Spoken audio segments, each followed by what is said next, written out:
I'm sorry. I hope I can. Okay, good. Okay, let me not touch it. I'll just play this. இது வந்து audio கொடுக்குறீங்களா? Audio $500,000 supercalculator, the most versatile electronic brain. When they set up. I'll just tell you what this is about.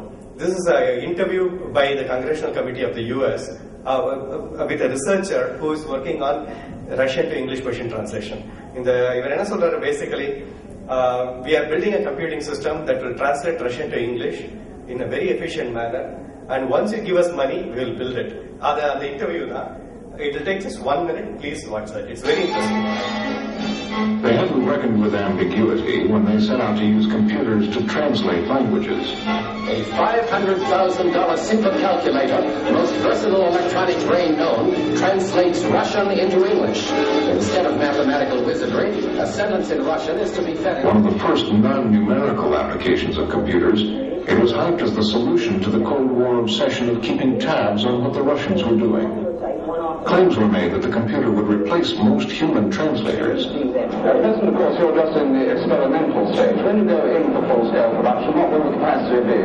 We should be able to do about, with a modern commercial computer, about 1 to 2 million words an hour. And this will be quite an adequate speed to cope with the whole output of the Soviet Union in just a few hours computer time a week.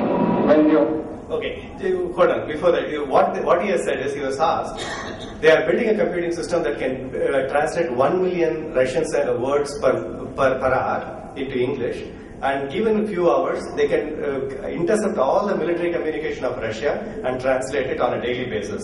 And he was going to be asked how long it will take to build the translation system. To be able to achieve the speed. If our experiments go well, then perhaps within 5 years or so. Okay, I hope you got this thing. He was asked how long it will take for them to build the translation system, and he says, if all goes well, 5 years. This was said in 1955. We are about 55 years later. Still, there is no practical machine translation system between Russian and English. Why I'm saying that is, people underestimate the difficulty of the true NLP systems. It is so simple for human beings to speak in a language and understand. It's not easy for machines. And this is a very real, they got the millions of dollars to build this machine. They didn't produce a machine translation system. If you ask a machine translation researcher now, how long it will take to produce a practical machine translation system, they will say 5 years. இப்பொழுது இந்த கடந்த 10 ஆண்டுகளாக தமிழ்நாட்டிலே இந்த கணித வளர்ச்சிக்காக பாடுபட்டு வரும் பேரரசு ஆனந்தேஸ்வரர் வந்திருக்கிறார்கள்.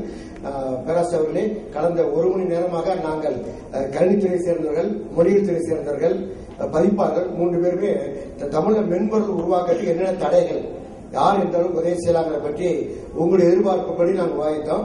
உங்களுடைய கருத்தை நீங்க கிடையாது சொன்னா நல்லா இருக்கும். நீங்க முடிச்சிருக்கேன். சரி, நல்ல விவாதிச்சாங்க. மொழியியல் துறை சேர்ந்த எல்லாருமே அவங்க பிரச்சனை தெளிவா சொன்னாங்க.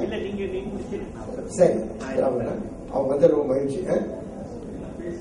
நாங்க பேசணும் குறிப்பா பேசுனது கல்வித்துறை சேர்ந்த வல்லுநர்களுக்கு தேவையான வகையில தமிழ் இலக்கணத்தை மொழியியல் நோக்கில எடுத்து கொடுக்கணும். கொடுத்தா தான் அவங்க டெவலப் பண்ண முடியும். சோ அவங்க அந்த பிரச்சனை இருக்கிற வரைக்கும் அவங்களால முழுமையா செய்ய முடியாதுங்கிற ஒரு பக்கம். அந்த கணித்தமிழ் இலக்கணம் எழுதுறவங்க அந்த அவருடைய தேவைகள் என்னங்கிறது தெளிவா புரிந்து கொள்ளணும். சோ கணித்துறை பற்றி அறிவு கொஞ்சம் இருக்கணும் உங்களுக்கு, இருந்தால்தான் அந்த இலக்கணத்தை உருவாக்க முடியும். இதை பற்றி பேசினாங்க. அடுத்து கார்பஸ் டெவலப்பர் பற்றி முக்கியத்துவம் தெளிவா பேசுறாங்க. கார்பஸ் கண்டிப்பா டெவலப் பண்ணதான் அடுத்த கட்டத்துக்கு போக முடியும் தெளிவா பேசுறாங்க. சோ பேரரசர் கிருஷ்ணமூர்த்தி அவருடைய கடந்த 10 ஆண்டுல அவர்பட்ட கஷ்டங்கள் சொன்னாரு. டாக்டர் உமாமகேஸ்வரர் ஹைதராபாத் அவர் கஷ்டங்கள் சொன்னாரு. சோ எல்லாரும் ஓரளவுக்கு தெளிவாக இப்போ டாக்டர் வாசு கணேசன் சொன்னாரு. 97 நடந்த கான்பரன்ஸ்ல வெறும் கீபோர்ட் கான்ஸ்டன்ட் பேசிட்டு இருந்தாங்க. இந்த கான்பரன்ஸ் பொறுத்த மட்டும் அடுத்த உயர்நிலைக்கு வந்திருக்குது. நல்ல ஹையர் லெவல் சாப்ட்வேர் டெவலப்மெண்ட் என்ன தேவையை பற்றி நிறைய விவாதங்கள் நடக்குது. இந்த மாதிரி விவாதமே இப்ப நடக்குதுல அவர் பாராட்டு பேசினாரு. இதான் நடந்த நிகழ்ச்சி. இப்ப இறுதியாக குமரன் அவர்கள் குறித்து வைப்பாங்க. சோ என்னோட கருத்தை பொறுத்தவரையிலும் there are lot of practical மென்பொருள் பண்ண முடியும், tools and technologies. இத as I said earlier, search is a very classic example. search it has worked so wonderfully in the last 10 years or so, yet producing something of deep value to the entire society. இந்த மாதிரி tools நிச்சயமா பண்ண முடியும். And of course எதுக்காக சொல்றேன்னாக்கா, system building in the natural language ப்ராசஸிங்ன்றது ஒரு issue which can be solved by lot of shortcuts. Professor Krishnamurthy சொன்னாரு, நாங்க நிறைய பண்ணிருக்கோம், வெளியில சொல்றது கூட சொல்ல மாட்டோம் அப்படின்னு சொல்லிட்டு. It is with very simple techniques lot of value can be provided to the community. அது நிச்சயமா தெரியல. ஆனா அந்த மாதிரி ஷார்ட்கட்ஸ் ஒரு லெவலுக்கு அப்புறம் நின்றுடும். Then you need deep analysis for developing something like computational grammar to go to the next stage. அது பண்ணியே ஆகணும். நான் என்னோட point each of the groups, computer scientists as well as the linguists, provide a value to each other, and they should work together to leverage each other's work. And of course, நான் சொன்ன மாதிரி சில டூல்ஸுக்கு some shortcuts is more than sufficient. சில language understanding you need to go all the way.